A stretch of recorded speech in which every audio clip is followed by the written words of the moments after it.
It worked!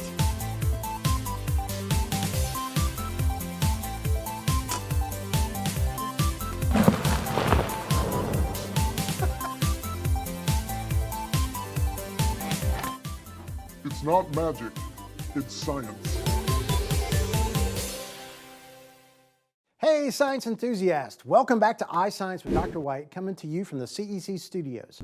Today, we're diving into the mysterious world of density.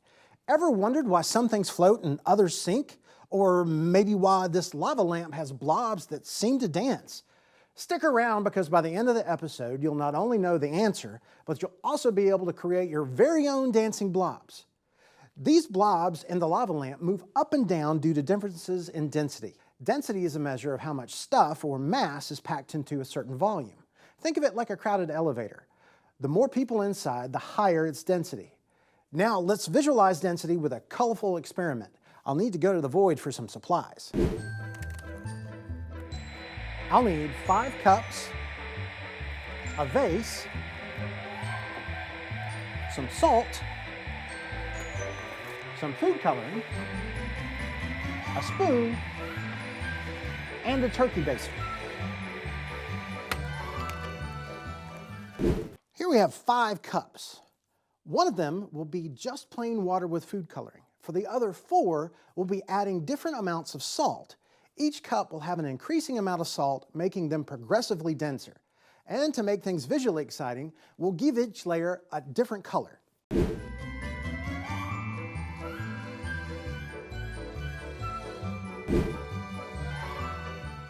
As I pour these solutions, you'll notice that they don't mix. That's because each layer has its own unique density. The densest stays at the bottom because it has the most salt in it. The least dense floats on top because it doesn't have any salt in it. I'm going to add some paper to help keep the layers from mixing. This is going to take a little while, so let's use some TV magic to speed the process up. Pretty neat, right? This concept isn't just cool for demonstrations, it's practical too. Ever heard of a Galileo thermometer? I just happen to have one in the void.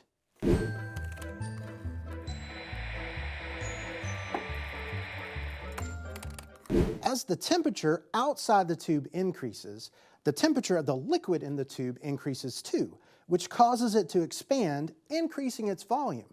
You still have the same amount of mass inside the tube, but with a larger volume, which decreases the density of the liquid. Each sphere has a different density due to the metal tag hanging off of it. Each tag has a slightly different mass, but everything else about the sphere is the same.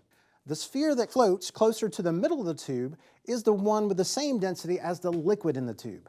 This tells you that the temperature is close to the number on the metal disc. Since the temperature of water affects the density, this can have impacts in the ocean. Our oceans have thermal layers, layers of water with different temperatures and therefore densities. These layers impact ocean life as cooler water holds more oxygen, so fish may have to dive deeper to breathe. The different layers of ocean can even drive ocean currents. Sonar operators on submarines have to be aware of the different layers because of their sonar waves bounce off the different layers, making it difficult to find what they were looking for. Remember that lava lamp? How about we make our own DIY version? We'll need to go to the void for some supplies.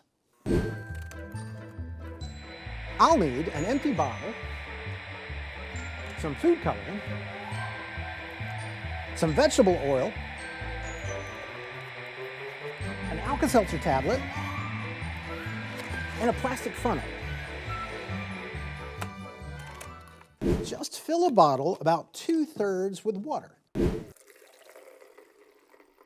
Add some food coloring and fill the rest with vegetable oil. Now, we'll drop in an Alka-Seltzer tablet. The Alka-Seltzer tablet reacts with the water, producing gas bubbles. These bubbles expand, becoming less dense, and rise through the oil. You can make it even more interesting by putting a light source behind it. Voila! Your homemade lava lamp. So there you have it, a journey through the wonders of density, from dancing blobs in a lava lamp to the deep layers of our oceans. Density is all around us. Experiment, learn, and always stay curious. If you'd like to see more experiments like this, check out our website at www.isciencewithdrwhite.com. See you next time on iScience with Dr. White.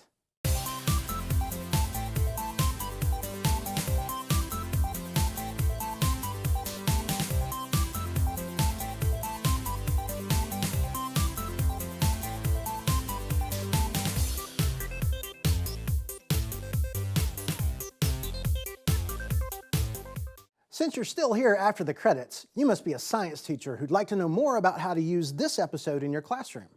For my kindergarten colleagues, this episode matches nicely with physical attributes and sink or float. For second grade, density is a physical property of matter that can be used to classify objects. In fourth grade, ocean water density helps to drive the water cycle. In fifth grade, the lava lamp is a great example of a chemical change in action. In sixth grade, differences in the density drive the action of tectonic plates. In eighth grade, lava lamps go nicely with energy transfer. The hot lamp causes the materials inside to expand and rise. In high school physical science, the lava lamp is a great phenomenon to connect molecular motion. For chemistry, maybe connect the DIY lava lamp with temperature and reaction rates. The possibilities are endless. Head to iScience with drwhite.com for more on how to use this episode and others in your classroom.